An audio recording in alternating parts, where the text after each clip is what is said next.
Buenas tardes para todos y para todas.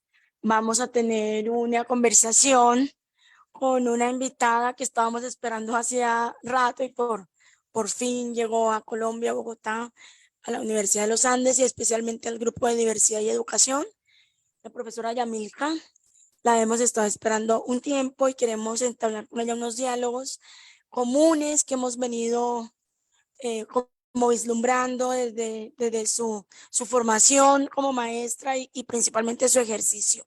Me acompañan esta tarde mis dos colegas del Grupo de Diversidad y Educación de la Facultad, María José Bermeo e Irma Flores. Yo soy Nancy Palacios, nosotras tres somos profesoras de la Facultad de Educación de la Universidad de los Andes. Hacemos parte con la colega Paula García del Grupo de Diversidad y Educación. Y pues como decía hace un momento, estamos muy contentas de recibir en nuestro grupo, en nuestra facultad, aquí en la Universidad Yamilca, que es una maestra que ha venido desarrollando un montón de reflexiones acerca de la importancia de incluir y de incluir de la mejor manera a sus estudiantes en el proceso digamos, educativo. Vamos a hacer la conversación en dos momentos.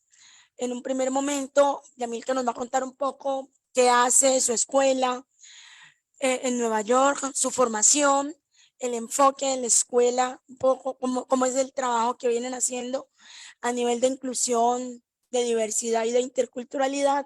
Y luego con mis colegas vamos a hacerles algunas preguntas y abriremos finalmente el espacio para que los participantes que están tanto en Facebook como en Zoom puedan formular también sus preguntas. Entonces, sin más preámbulos, bienvenidas a todos, a todos. Gracias por la participación. Camila, bienvenida a Bogotá, a la Universidad de los Andes, a la Facultad de Educación y al Grupo de Diversidad y Educación. Entonces, por favor, nos cuentas un poco tu inquietud, tu escuela, lo que haces. Muchas gracias, doctora Nancy. Gracias, Irma. Gracias a María José.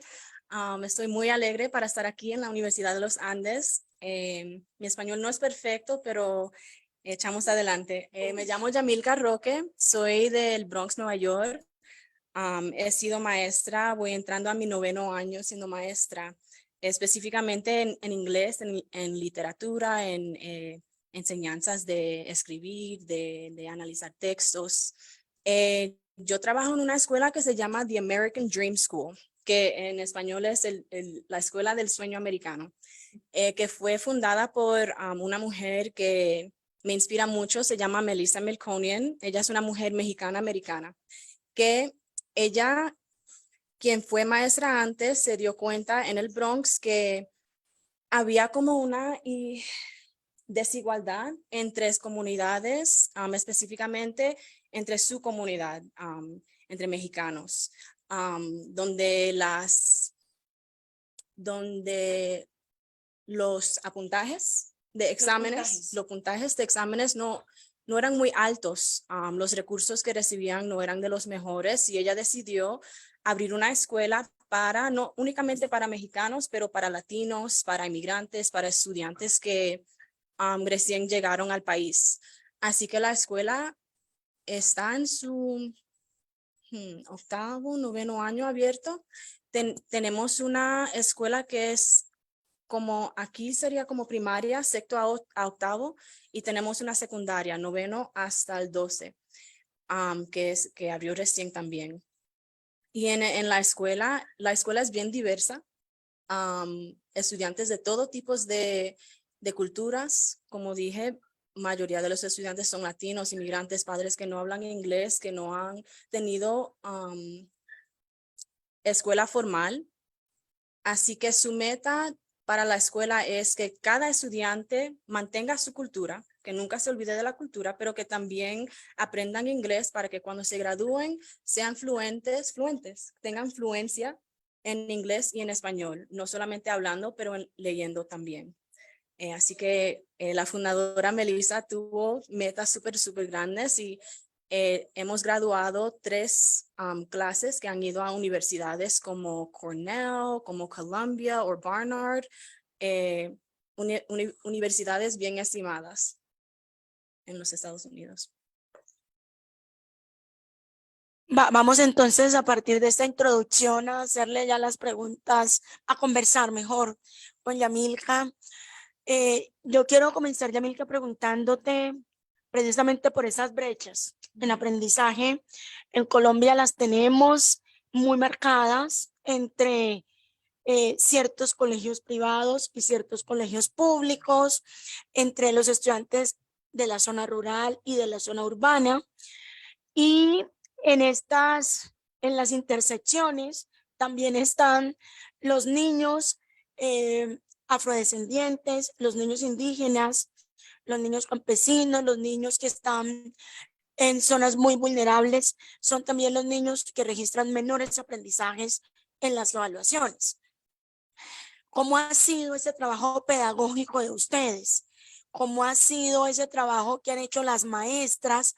Tú me contabas que eres supervisora de las maestras.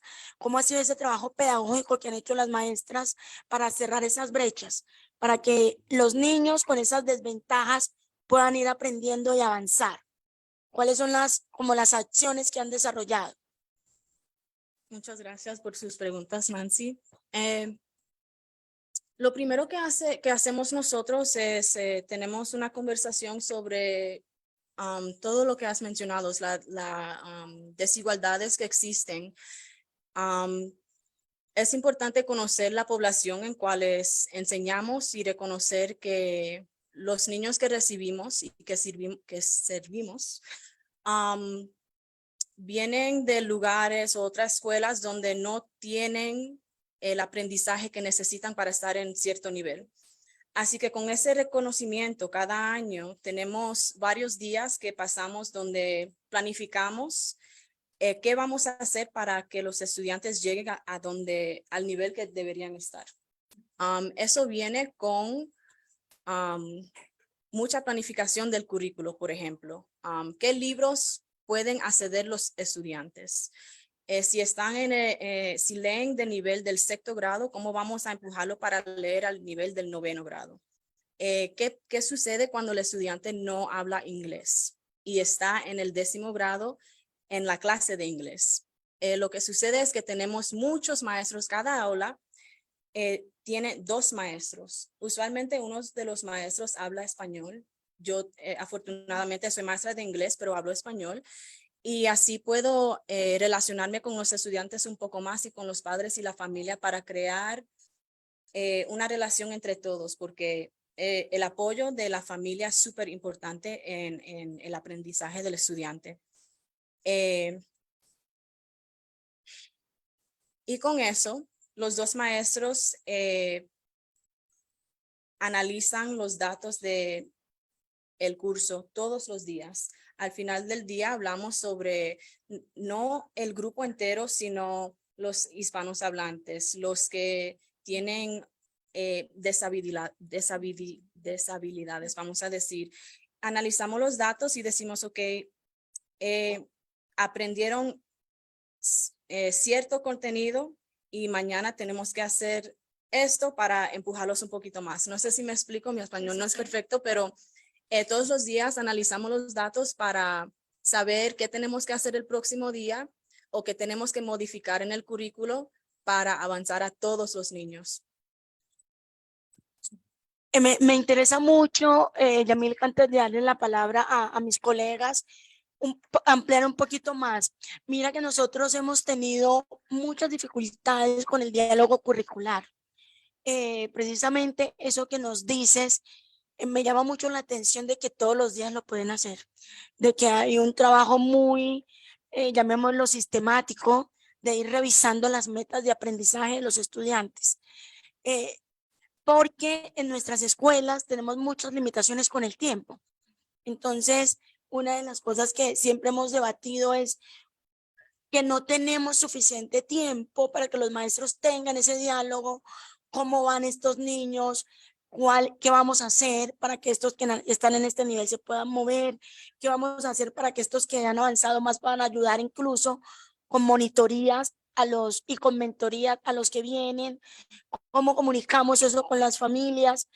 Ese diálogo y esas acciones muy concretas de monitoreo nos cuestan mucho en términos del tiempo que tenemos para ellas. Me gustaría que nos contaras un poquito más cómo es esa jornada, cómo es ese tiempo que ustedes se organizan y garantizan para que este diálogo pueda ocurrir. Es una buena pregunta. Yo creo que todos los maestros faltan de tiempo o requeremos de más tiempo. Bueno, yo enseño 4 clases, 4 secciones del 10º grado de literatura y tengo usualmente 2 o 3 bloques de 45 minutos libres donde tengo tiempo para planificar con mi otra maestra. Y en ese tiempo yo también soy como la líder del currículo. Ajá. Y mi colega ayuda con el currículo material, pero es más como, no es asistente, pero si no me ayuda como planificar las lecciones mientras yo hago como las ideas grandes. Así que nos juntamos, planificamos y lo más importante para el próximo día es analizar, porque uno puede tener la meta de enseñar como vamos a encontrar la idea central en el primer párrafo de un texto, ¿verdad? Y después analizando los datos te das cuenta que solamente 5 estudiantes de los 25 que enseñamos lograron la meta. Así que el próximo día, durante nuestra planificación, planificamos que vamos a crear 2 grupos para los niños que no entendieron, mientras tú sigues adelante con los 5 que sí entendieron para empujarlo más, pero yo mañana me adjunto con un grupo más pequeño para avanzarlo. So, durante esos 45 minutos que tenemos para planificar, pensamos en cómo vamos how we're going to group, cómo vamos a agrupar. Sí. Agrupar a los estudiantes según las metas o según los datos que analizamos el día anterior. También como supervisora del departamento de inglés, es mi trabajo ir a observar a los maestros, a ver si los 2 maestros están haciendo su trabajo, pero de lo bien, si están utilizando diferentes metodologías, gracias, para maximar 2 adultos súper inteligentes en el aula.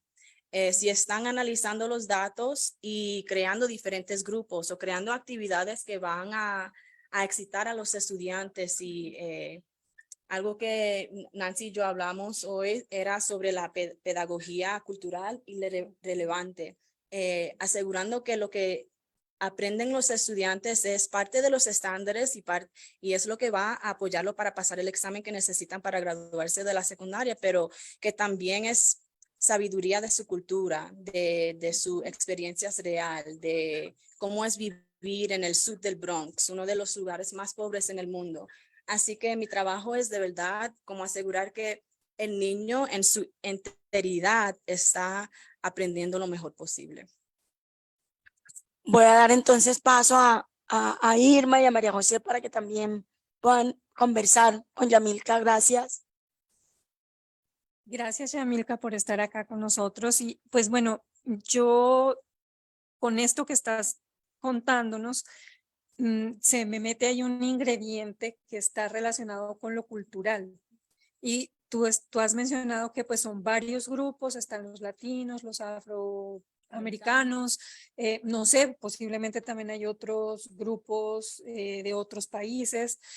Esa parte, ¿cómo la manejan en un grupo en donde están 2 profesores y que vienen haciendo todo esto que nos estás contando?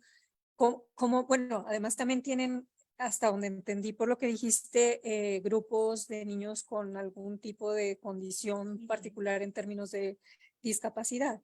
Entonces, ¿cómo hacen ese trabajo ustedes para poder generar pues como este proceso intercultural que me parece muy interesante, que además también pues tiene que ver mucho con esto de las brechas y con varios de los temas que hemos tocado o que estás tocando en este momento?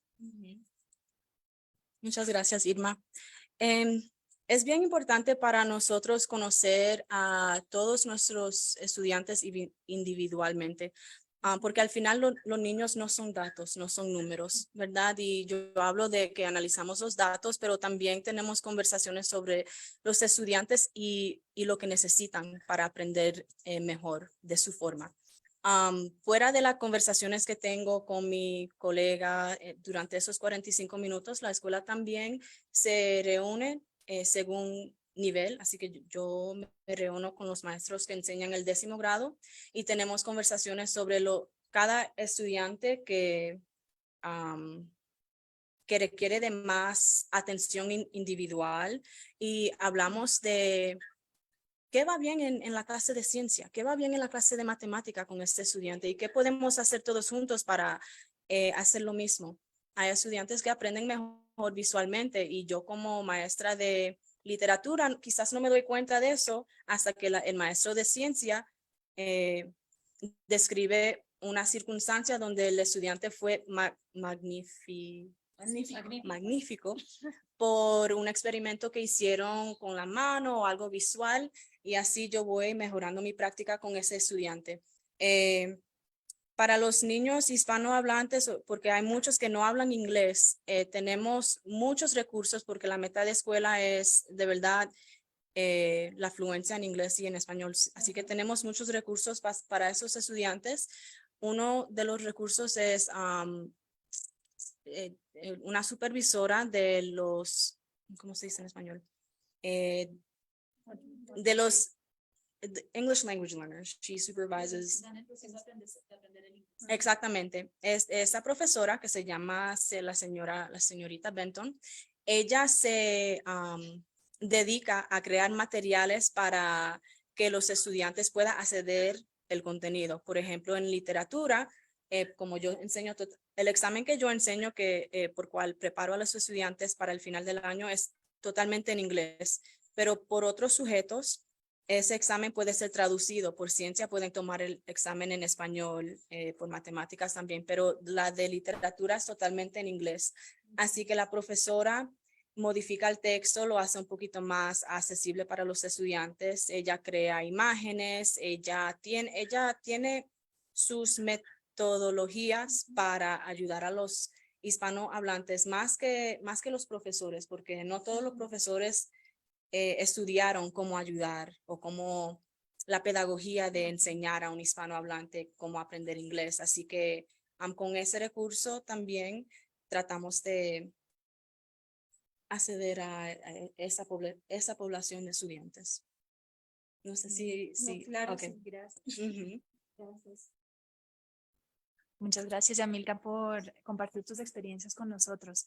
A mí me interesa si es que podrías darnos ejemplos de cómo ponen en práctica esto de una pedagogía culturalmente relevante y ejemplos de tu propia clase, como para escuchar un poco esa creatividad, teniendo en cuenta que acabas de decir también que tienes que enseñar para un examen, que estás en un contexto como el que es el de Estados Unidos, donde hay una situación bastante fuerte de situaciones de exclusión relacionada a la cultura y o sea, la procedencia de las personas. Y también como un contexto donde hay una violencia epistémica interna al mismo currículo del país. Entonces, me interesa cómo hacen esa resistencia ustedes, cómo escuchar ejemplos. Muchas gracias. A mí me encanta el tema de resistencia. Yo siento que para mí es algo como bien importante para mí en mi enseñanza. Yo personalmente, yo creo mi currículo entero. Hay muchos maestros que encuentran currículos en línea, pero yo soy súper creativa y cuando amo lo que hago, quiero mostrarlo en mi trabajo. Y los estudiantes se dan cuenta de eso también. Cuando regresamos a la escuela, después de la pandemia, creé,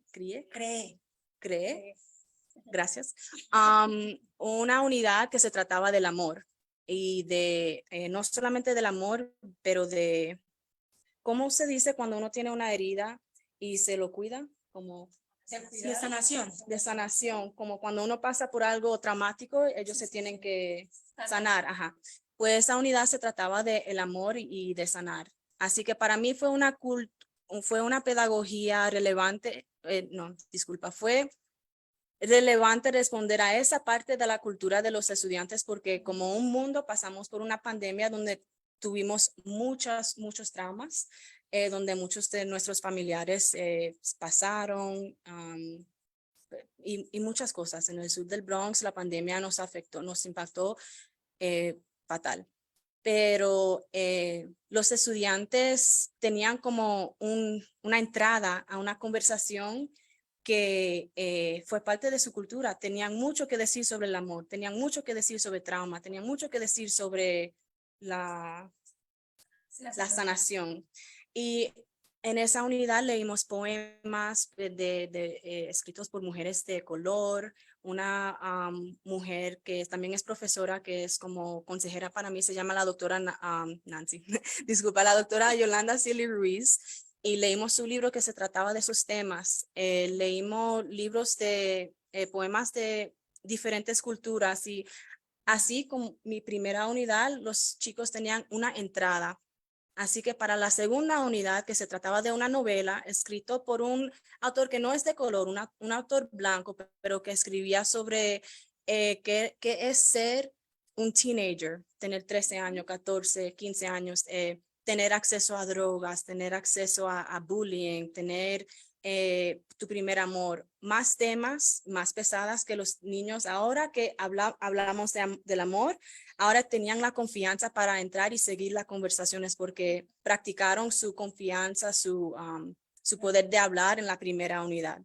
Y así yo fui como avanzando el currículo, haciendo las cosas un poquito más difíciles, tratando de subir su confianza y también asegurar que los standards para prepararlos para el examen que tienen que tomar al final del año, que los niños podían lograr eso también. Así que un ejemplito. Yo quiero venir al examen. Quiero que nos cuentes un poquito sobre el examen. Nosotros tenemos un examen que yo todo el tiempo he estado tratando de comparar con lo que tú me cuentas del examen para el cual prepara a los estudiantes. Tenemos un examen muy similar para todos. Yamilka, eso en nuestro país es muy eh, debatido, muy cuestionado. Por lo que hemos hablado, tenemos un país muy diverso y un solo examen. Hasta ahora se ha cuestionado mucho y se ha pensado cómo hacer diferentes exámenes, cómo una meta de este país debiera ser un examen diferenciado. Otras personas piensan que no, que lo que tenemos que hacer es garantizar los aprendizajes para que todos puedan hacer bien el examen.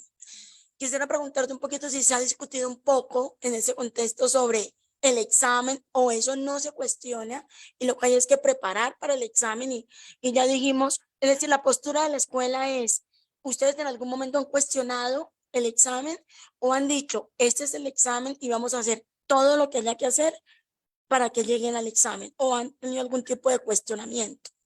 Me gustaría mucho preguntarte que nos pudieras ampliar un poquito porque eso en Colombia viene siendo un tema de debate hace muchos años. Muchas gracias, Nancy. Con el tema del examen, sí o sí todos los estudiantes tienen que tomar el examen.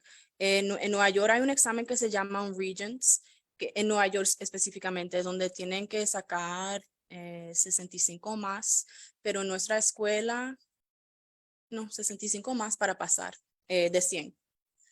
Y esos números los ven las universidades y obviamente lo más alto que saca, la mejor posibilidad que te acepten. Y también yo trabajo en una escuela charter, que es como una escuela pública, pero que depende en donaciones, en fundadores. Acertada para nosotros. Y bueno, si tenemos altos números en los exámenes, ¿verdad? Vamos a recibir más donaciones, van a seguir, they're going to keep renewing the school, ¿verdad? Siguen manteniendo la escuela. Así que los números son bien importantes. Ahora la pregunta para muchos maestros es, ¿deberíamos enseñar hacia el examen o enseñar y esperar que lo que enseñamos los prepara para el examen? Siempre es la pregunta.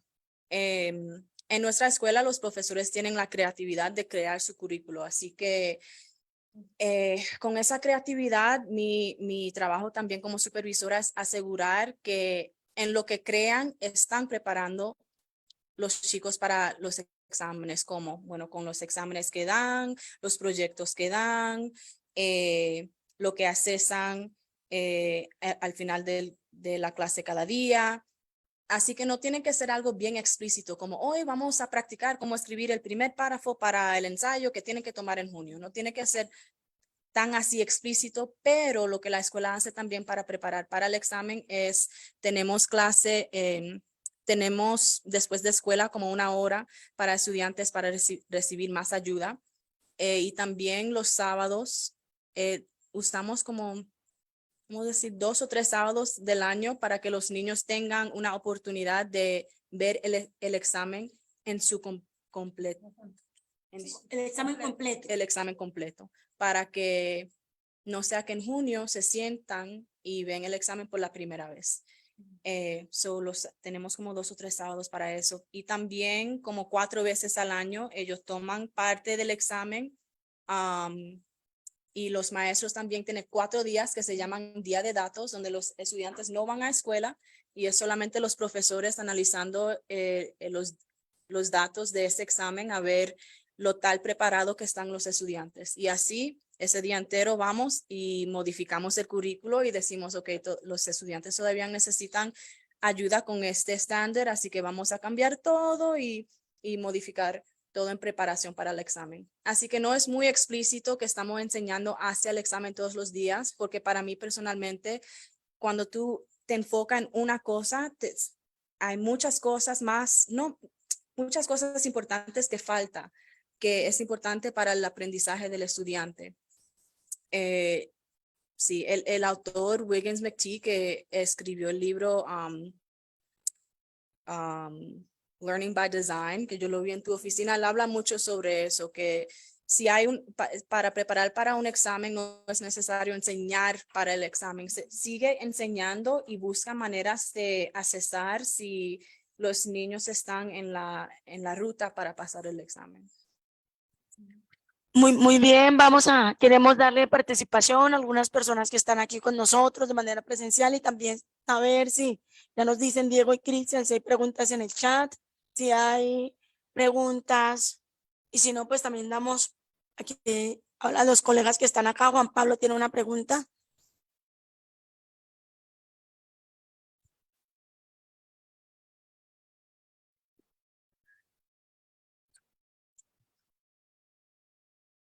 Yamilka, muchas gracias por acompañarnos y a ustedes por convocar este espacio.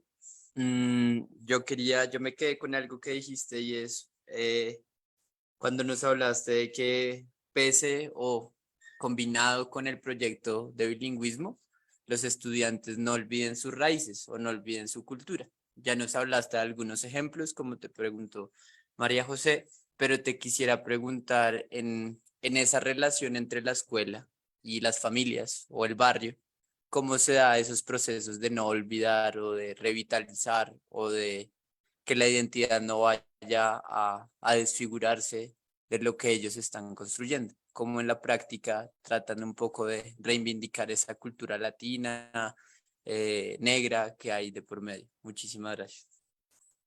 Gracias.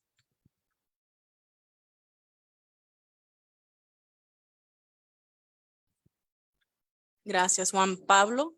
Ok, para asegurar que entendí la pregunta,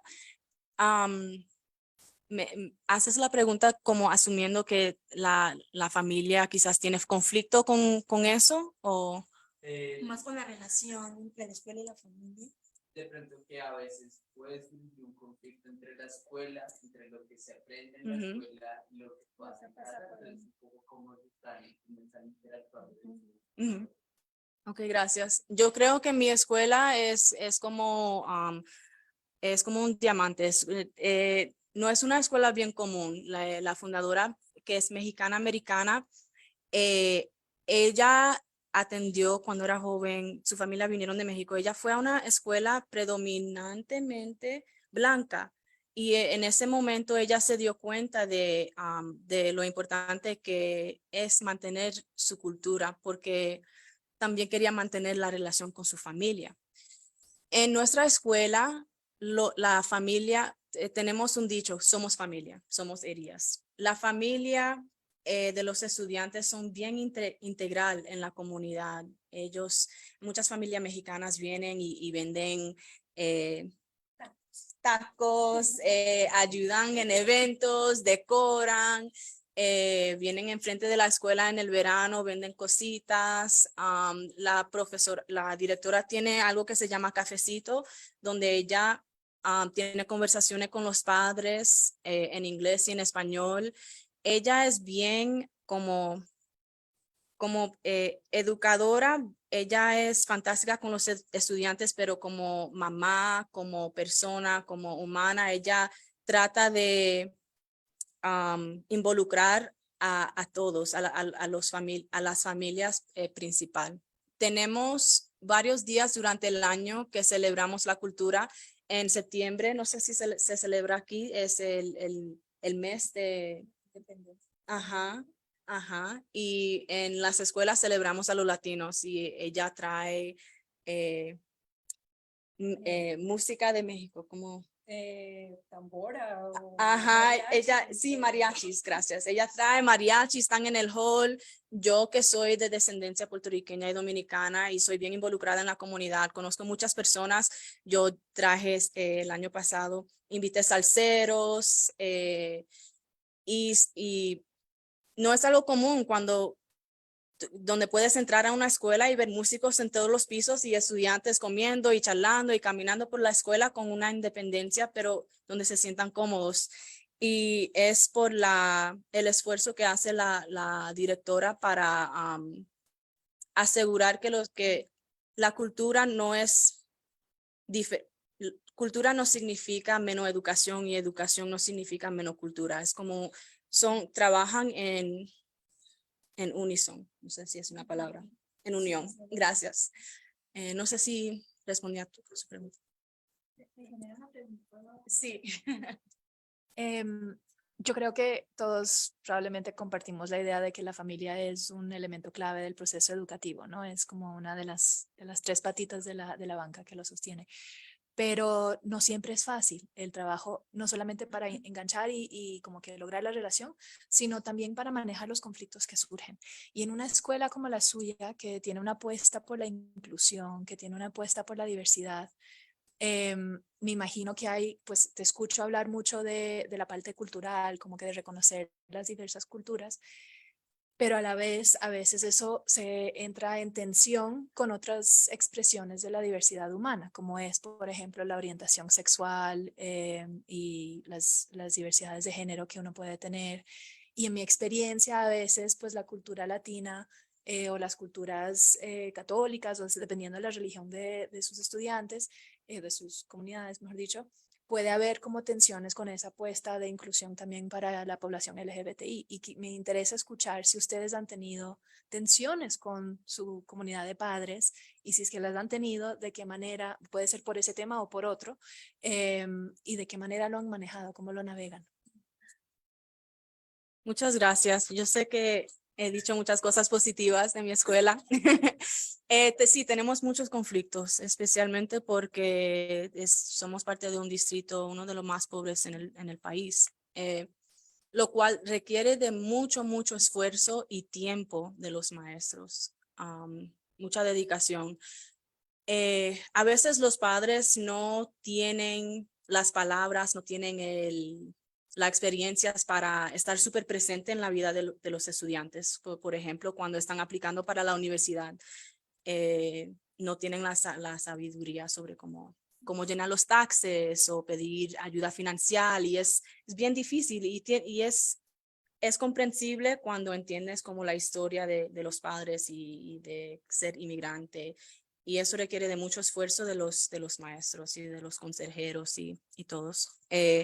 Otros conflictos a veces es que la escuela no es 100% latinoamericano, latinos, inmigrantes, hay afroamericanos, hay africanos, y muchas veces como la escuela tiene una misión de aprender inglés y español, hay muchas veces que los estudiantes negros o africanos americanos no se sienten parte de la misión de la escuela. Así que es una conversación que tenemos muy frecuente, que es una cosa ser una persona marginalizada, ¿verdad? Y se pone más complejo cuando eres parte de diferentes grupos marginalizados. Así que, ¿cómo es que podemos avanzar y empoderar a todos? Es una pregunta que siempre me hago.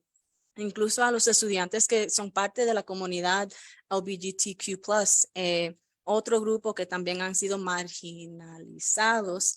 En la escuela tenemos consejeros que han hecho un trabajo tremendo para que los estudiantes se sientan seguros en abrirse, to come out, ¿verdad? En abrirse, en ser quien ellos quieren ser en la comunidad, que sea trans, que seas gay, bisexual.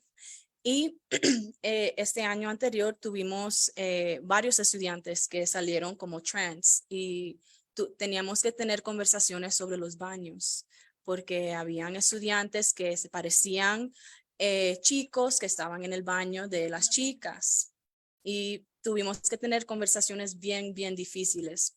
Ahora no sé mucho sobre cómo fueron las conversaciones con los padres. Yo nunca fui parte de esas conversaciones, pero sí fui parte de las conversaciones con maestros y había muchos conflictos porque la escuela decidió, y no fue decisión de la escuela, sino es parte de la ley, que si un estudiante dice y siente que es trans, que puede usar el baño, que ella, no sé, el lenguaje, se identifique. Y si el chico, en español es difícil, si el estudiante que se siente que es chica, pero se ve chico, si quiere usar el baño de chicas, es en su derecho. Y así fue que decidimos en la escuela y hubieron maestros que no se sentían cómodos, pero tenían que seguir las reglas de la escuela. Y los consejeros en la escuela, como dije, han hecho un gran trabajo asegurándose que los estudiantes nunca se sientan menos. Sí, pero nunca fui parte de conversaciones con los padres. Es una pregunta interesante, gracias.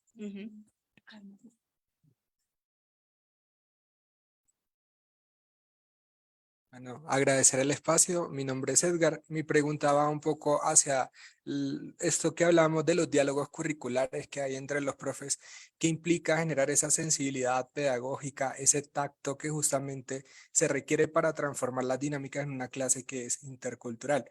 ¿Cómo hace el proceso formativo el maestro para entrar en conciencia del grado de lo intercultural del proceso pedagógico? Por ahí quería preguntar. Sí, es un poco cómo es el proceso formativo que hacen entre maestros para garantizar que ellos sean conscientes del carácter que implica desarrollar una práctica pedagógica intercultural. Por allí. Entre maestros.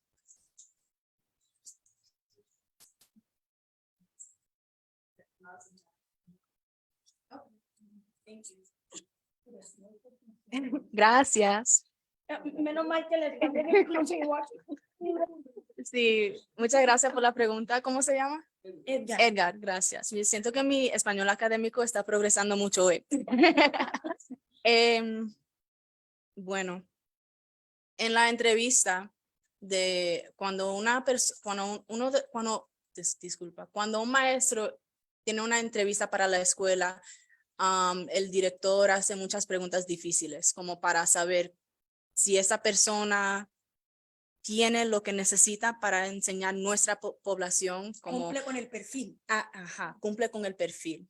Porque para cumplir con el perfil necesitas saber conocer nuestra población. Necesitas tener misión de enseñar la cultura, de progresar a todos los niños. Necesitas entender las intersecciones que existen. Y pues, si no, pues no. Hemos hecho errores donde hemos tenido maestros que la cultura no les importaba y así cometían errores en los currículos donde los estudiantes venían donde mí y me decían, esta profesora me está enseñando esto o me está hablando de esto es racista, esto yo no entiendo por qué está sucediendo esto. Y yo como supervisora de mi departamento he tenido conversaciones porque todos tienen sus puntos de vista que tienen, pero lo importante es tener conversaciones y responder para lo mejor, para lo que necesitan los estudiantes. No sé si me explico. Pero ahora hemos aprendido y hacemos preguntas bien enfocadas en la entrevista. el otro día escuché a mi director preguntar, que me sorprendió porque es una pregunta bien fuerte, pero preguntó a un maestro, ¿cómo es que interrumpes la supremacía blanca en tu currículo? Yo dije, wow, eso es una súper pregunta, pero y la persona respondió porque en la educación, especialmente en Nueva York, que somos súper progresivos, es normal tener conversaciones así, como yo interrumpo el racismo así, y yo soy antirracista, y yo, para mí, la supremacía blanca no puede ser si queremos avanzar como una población. Así que esa pregunta para mí estaba bien. En quizás otros contextos, quizás en el sur de los Estados Unidos, quizás no, esa pregunta no, no va, no cabe. Ajá. Pero hacemos eso. Luego tenemos desarrollos profesionales durante el año donde hablamos sobre la cultura, sobre el contexto de los niños y también nos hacemos preguntas a nosotros mismos sobre nuestros pensamientos, porque simplemente porque soy negra no significa que no tengo ideales racistas. Y es bien importante para crear una comunidad entre los maestros de diferentes culturas, para que todos se sientan seguros. Tenemos que tener conversaciones así honestas de uno mismo, para que, ¿sabe? Hay muchos profesores blancos que enseñan en una población predominantemente latino o negro, y no es justo que ese profesor se sienta como aislado, ¿verdad? Así que es súper importante que todos tengamos conversaciones difíciles y eso sucede varias veces al año.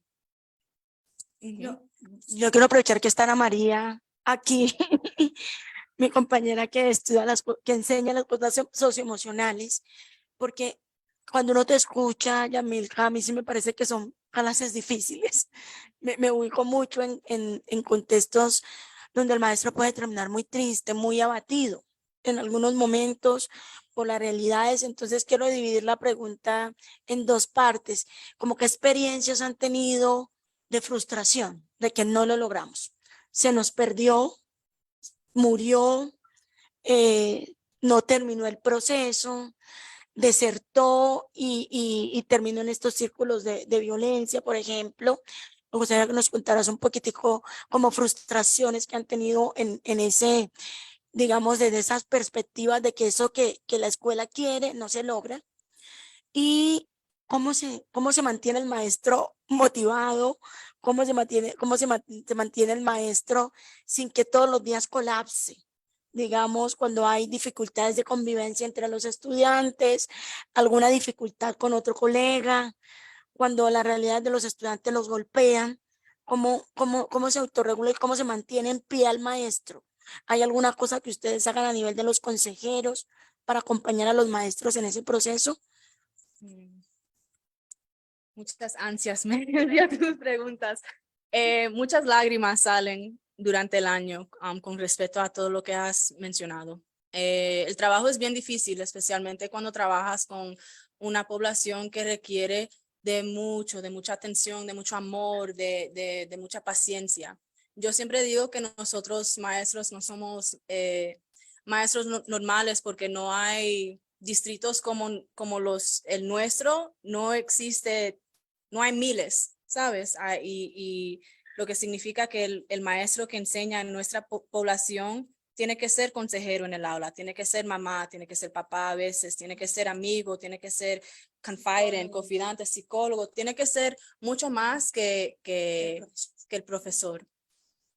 Y como dije, muchas lágrimas, a veces en frente de los niños cuando llegamos a casa.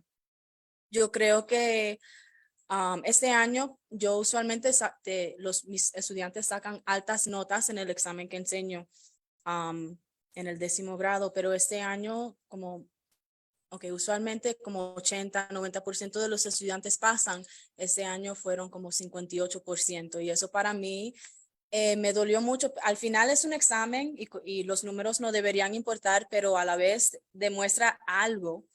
Y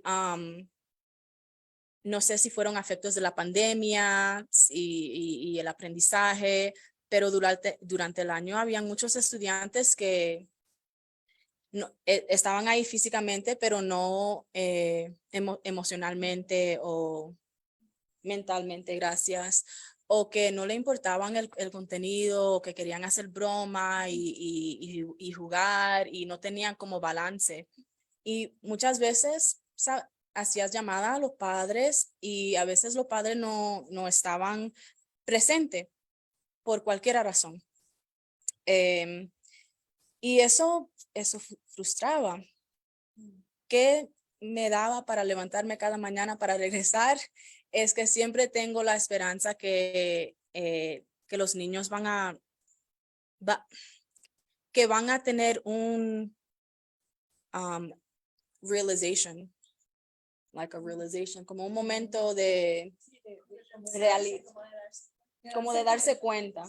De hacer más conciencia. De hacer más conciencia.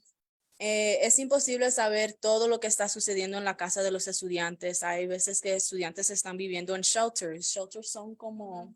Las casas de refugios Ajá.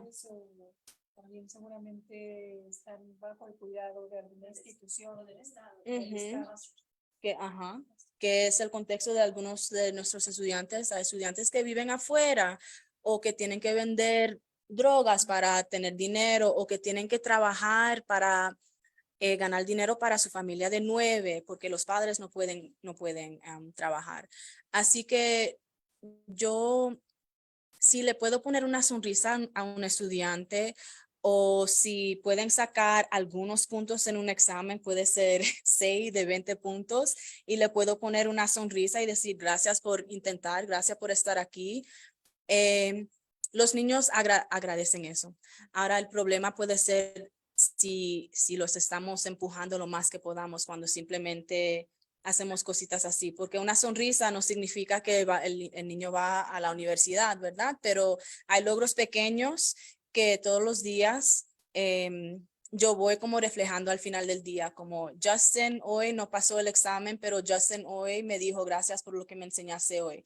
Y los niños van como desarrollando sus personalidades como estudiantes, como personas, porque hay mucho que no aprenden en la casa por sus situaciones. Hay mucho que la sociedad dice que ellos tienen que hacer o que la sociedad dice que no tienen que hacer. Y hay, como dije, hay logros poquito a poquito todos los días. Obviamente la meta es que progresen al próximo grado, pero si el estudiante está presente también y tratando, a veces eso es lo más que podemos hacer. Hay una pregunta en el chat y Ok. luego Anita también se animó a preguntar. Martín, buenas tardes, gracias por participar. La pregunta para Yamilka es, ¿qué recomendaciones podrías darnos para mediar espacios de estudio o diálogo intergeneracionales e interculturales? Claro. ¿Qué recomendaciones podrías darnos para mediar espacios de estudio o diálogo intergeneracionales e interculturales? Entre los más viejos, los más jóvenes e interculturales, quiere decir, entre personas de diferentes culturas, de diferentes procedencias. Recomendaciones para hacer más fluidos esos diálogos. Sí. Chao, muchas gracias, Irma. Yo, en mi experiencia, yo comencé a enseñar a los 21 años, así que mis estudiantes tenían yo era únicamente 5 años más vieja de mis estudiantes y no sé si eso cuenta como intergeneracional, pero este año voy a cumplir 30 y mis estudiantes tienen como 14, 13, 15 años por ahí. Y yo me doy cuenta que los estudiantes le encantan aprender sobre los adultos. Le encantan saber todo. ¿Tienes novio? ¿Cuál es tu película favorita? ¿Tienes animales? ¿Tienes hijos? ¿Cómo te fue la experiencia en la universidad? ¿Fuiste a fiestas? Le encantan saber todo y para mí eso me ayuda a crear un dinámico en la clase donde donde podemos tener conversaciones de realidad, pero también puedo decir, ok, vamos a regresar y hablar sobre el texto. Gracias por preguntarme sobre mi vida. Y así vamos creando una relación. Así que mi sugerencia es ser súper honesto con los estudiantes, que ellos sí quieren aprender de nosotros. A veces no tienen influencias positivas en sus vidas. Por lo menos en mi experiencia tengo muchos estudiantes que no tienen influencias positivas y vienen donde mí como consejera, como una educadora que reflejan también su cultura. Y por esas razones creo que me respetan más, porque soy bien honesta con ellos. Así que mi sugerencia es, haz la conversación y sea honesto. No, yo creo que a veces educadores tratan de separarse de los niños y no sé, pero en Nueva York, en el Bronx, los niños no les gustan la distancia, pero también como el dinámico de poder, como tú eres maestro, así que tú crees que tú eres mejor que nosotros. Los estudiantes huelen eso desde lejos y no van a tener buena relación contigo si tú andas como así siempre. Así que yo, en mi experiencia, los niños se llevan mejores con los profesores que tienen son profesionales en el trabajo, pero también muestran que son humanos, que son francos, que son personas como los estudiantes. Gracias.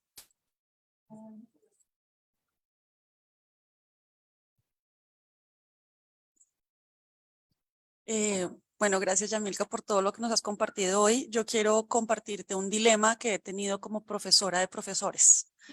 Uno de mis misiones, la formación de mis estudiantes de licenciatura, estudiantes que se están formando para ser profesores, pero también algunos que ya son profesores, es cómo respetar sus creencias culturales y especialmente religiosas, pero a la vez promover pues la diversidad y el respeto frente a la diversidad, especialmente en lo que mencionaba María José hace un rato relacionado con la identidad de género y la orientación sexual.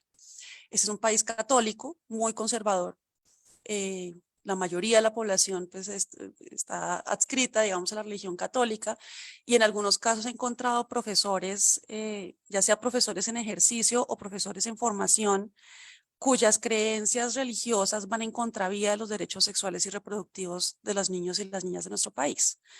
Y entonces yo me encuentro en un dilema muy difícil porque, por supuesto, debo ser respetuosa a las creencias de mis estudiantes, futuros maestros, pero a la vez estoy enseñando para que ellos formen, digamos, la educación de la sexualidad y para la sexualidad con una perspectiva, digamos, respetuosa de esa diversidad. Y he encontrado situaciones en las que hay estudiantes, profesores que me dicen, yo no creo en eso, yo no hablo sobre género, la orientación sexual de mis estudiantes no es mi problema, porque además algunos están convencidos de que realmente una orientación sexual diversa, una identidad de género diversa, son problemáticas. Y en ese sentido, en algunos casos dicen, yo no me meto en eso, en otros casos quieren de pronto adoctrinar a sus estudiantes o salvarlos de esa vida, digamos, problemática en la que han entrado. Y me pregunto cómo hago para respetar sus culturas, sus creencias religiosas, pero a la vez promover una educación, digamos, que respeta la diversidad. Entonces, aprovecho este espacio para poder hacer las preguntas difíciles que me han hecho a mí y a las que me enfrento, para ver, no sé, si se te ocurre algo que yo pueda hacer con esa formación. Gracias. Muchas gracias. Una pregunta súper difícil. Lo único que me viene a mente son algunas de mis experiencias en cual voy a hablar un poquito y unos de mis profesores que siempre dice que es importante educar con amor, como lo de ella es amor. Ella no, tengo profesores que centran el racismo en la conversación, ella centra el amor en la conversación y trata de hacerlo en espacios académicos porque no es muy común hablar de amor y académico, cosas académicas a la misma vez. Yo personalmente, no sé si soy un poquito radical, pero a profesores que trabajan en un contexto donde hay conflicto entre sus pensamientos y lo que sucede, mi pregunta es ¿por qué estás aquí? ¿Por qué no enseñas en otro lugar donde no tienes esos conflictos? No sé si es un poquito radical. Para mí, educar es también hacer que tus estudiantes se sientan cómodos, safe, seguros. Y si tus pensamientos va a hacer que los estudiantes no se sientan seguros, otra vez mi pregunta es ¿por qué estás aquí? ¿Por qué no enseñas en otro lugar? Por ejemplo, es como los maestros que han venido a la escuela con ideologías racistas.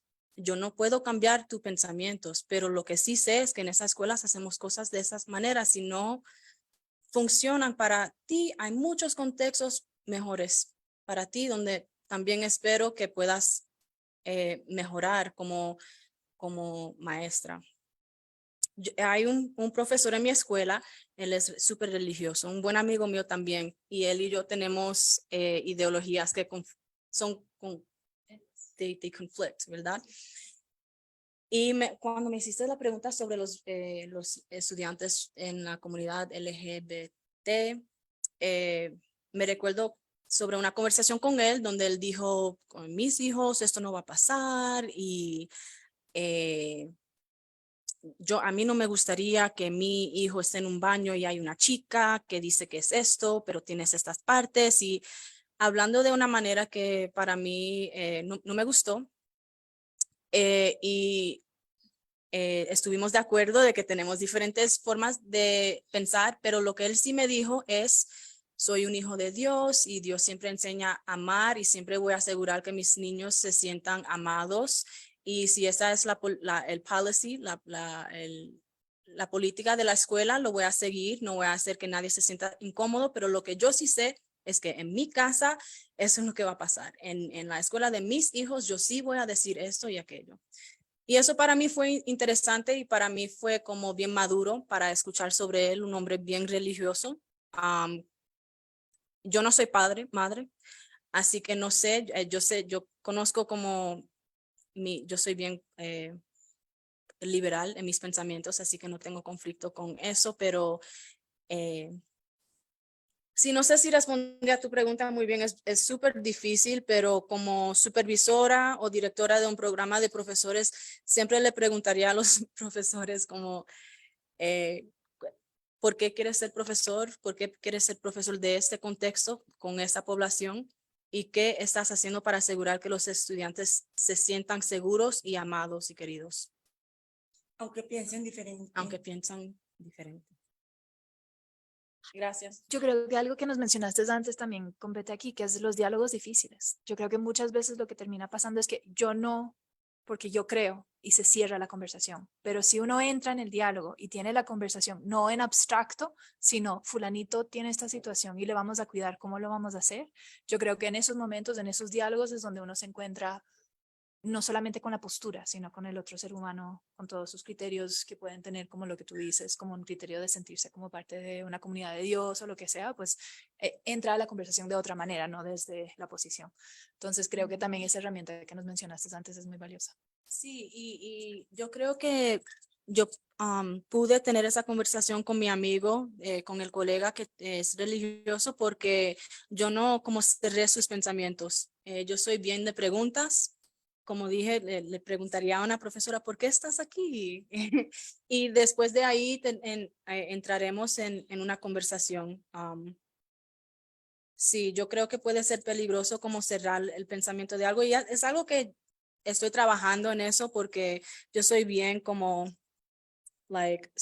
cierta en mis pensamientos a veces y entrando en mi 9º año de ser maestra y de tener conversaciones así, me estoy dando cuenta de que hacer más preguntas a veces ayuda a que la persona se den cuenta de sus pensamientos y quizás se den cuenta que tienen que reaprender otra cosa y a veces yo también tengo que aprender que yo tengo que desaprender una cosa o un aprendimiento y reaprender otra forma de pensar. Así que es bien de conversación, como dices.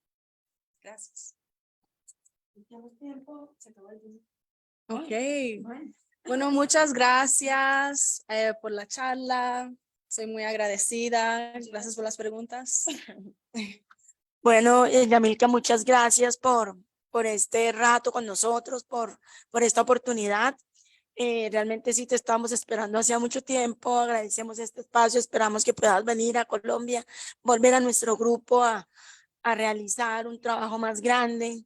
Estamos pensando en este momento algunas cosas, Yamilka y yo, de la escuela colombiana, de hacer unas cosas comparativas con las escuelas con las que ella interactúa en Nueva York. Entonces esperamos que pronto puedas volver para que continuemos este diálogo. Gracias a todos los que se han conectado, gracias a todos los que nos han acompañado, gracias a Diego, a Cristian, a los que están aquí, a los estudiantes de la maestría, a Ana María por acompañarnos, a todos muchas gracias y Yamilka, bienvenida a Colombia cuando quieras. Nuestro grupo, nuestra facultad estará esperándote con los brazos abiertos nuevamente.